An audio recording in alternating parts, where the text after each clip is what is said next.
Well, hello, and welcome to Life After 3D Episode 3. Now, in this one, I have very little script. I've had a very busy day today. I haven't had time to write things down. Now, this is the start of me trying to find a way forward in life. So, I'm going to tell you what I would have done if I still had working hands. So, how can you set up, as a 3D artist, a passive income? This is going to be a fairly short video because some of these ways, just off the top of my head, you might already realize. Some of the big ones, if you can make tutorials, good ones, concise ones, and accurate ones, right? 3 items. Put them on places like Gumroad, ArtStation. These will keep ticking over. Depending on how big the software is and how crammed the tutorial market is, those are the two major factors, right? If you find something that not many people have covered, or software's just out and you can get a video out within 3 days of release, you'll do all right. Normally, the way tutorials do go, and I've been doing tutorials for more than 20 years, is you have an initial spike in the first week or two of release, right? And you'll be going, great! If I'm getting that every week, I'm sorted. You won't. This will die off quite fast over about 2 weeks. Then you'll get occasional sales, 1 or 2 every now and again. But the idea is to have a large enough volume of tutorials that are active, that you control, because the vast majority of the ones I've done are either out of date or I don't control the copyright for, that will keep ticking over. And if you have, say, 50 tutorials and you only sell 2 or 3 of these a year, that's still quite a lot of sales, right? That's a fair whack of money. Secondly, what I'll be doing is looking at what assets you can create. So whether it's making models of, I don't know, showers and taps and whatever, for the likes of Turbo Squid, the Unreal Marketplace, stuff like that, Gumroad, that's another one. I know a few lads that have been doing this over the years, building up a large library, and I know at least 2 of them that now effectively, to all intents and purposes, are retired because the income is that great after they've done thousands of models. Again, not something I ever got into. I should have done, but I didn't. So I've sort of missed the boat on that one. I would also say look at things like very complex substance materials, things that will save people time. If you can program or script, look at plugins. One of the greatest regrets of my life is the 2 things that did the best that I ever wrote and programmed was the Mental Ray Vector Displacement shader, which I wrote a version of that as a favour to Autodesk at the time. I should have monetized that. I didn't. Mudwalker and Reducto, which, to be fair, nothing out there still does any better than they did, but they don't do any extra features. I didn't monetize those either.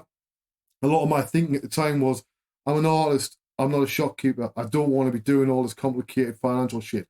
Unfortunately, you have to, because if you don't, you're not going to set this stuff up for later.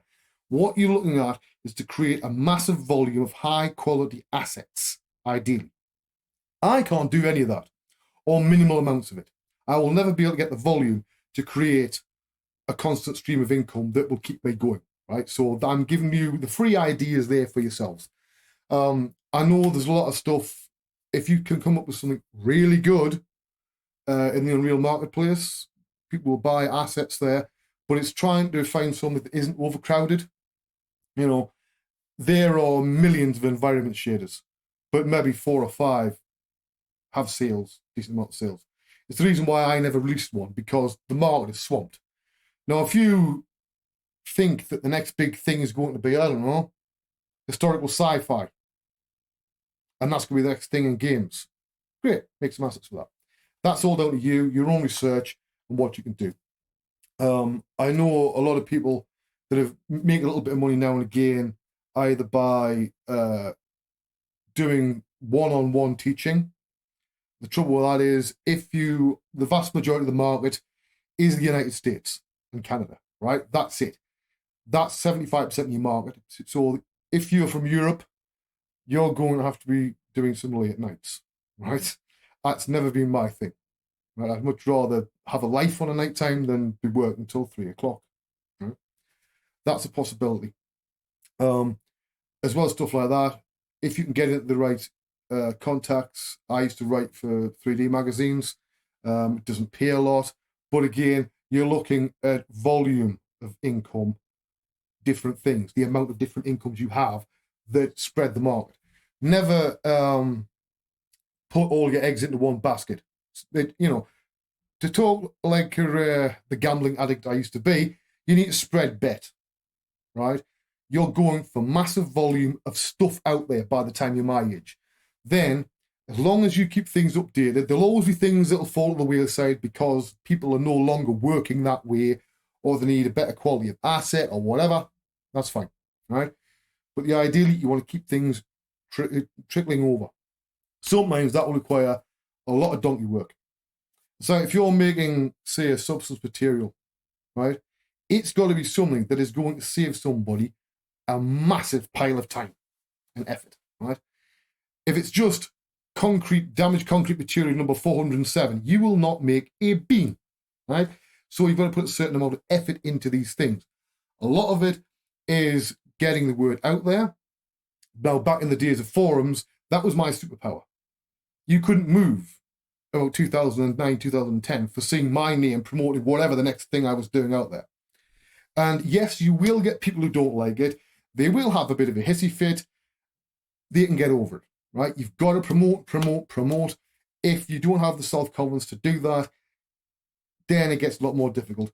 Again, in the social media age we're in now, the vast majority of internet traffic is the likes of TikTok, Facebook, Twitter, and YouTube, and maybe Reddit. Anything else, it's a lot less. So it's about also you want to build a name for quality. You don't want to put out just any old rubbish. You want to make sure that this is the best you can do that will save somebody time, then you're good. Now, again, I can't do any of this, right? Or if I do it, it's going to be on a very small scale because the hands. And I can only do about 2 hours a day now. And that would be probably splitting things up an hour in the morning and an hour late afternoon, right? So that's not going to enable me to get that sort of volume out. So I've got some other ideas. I'm keeping those to myself because I think they're really good ideas. They might not be, but we'll see. Either way, you've got to sometimes give things where you're trying to sell a lot of items and spread bet. You've got to give it 6 months to a year before you might see any payback. Right, my camera battery is flashing, so I'm going to have to get going now, and I'll see you all in episode 4. I'm Wayne Robson. This is Life After 3D. Bye-bye.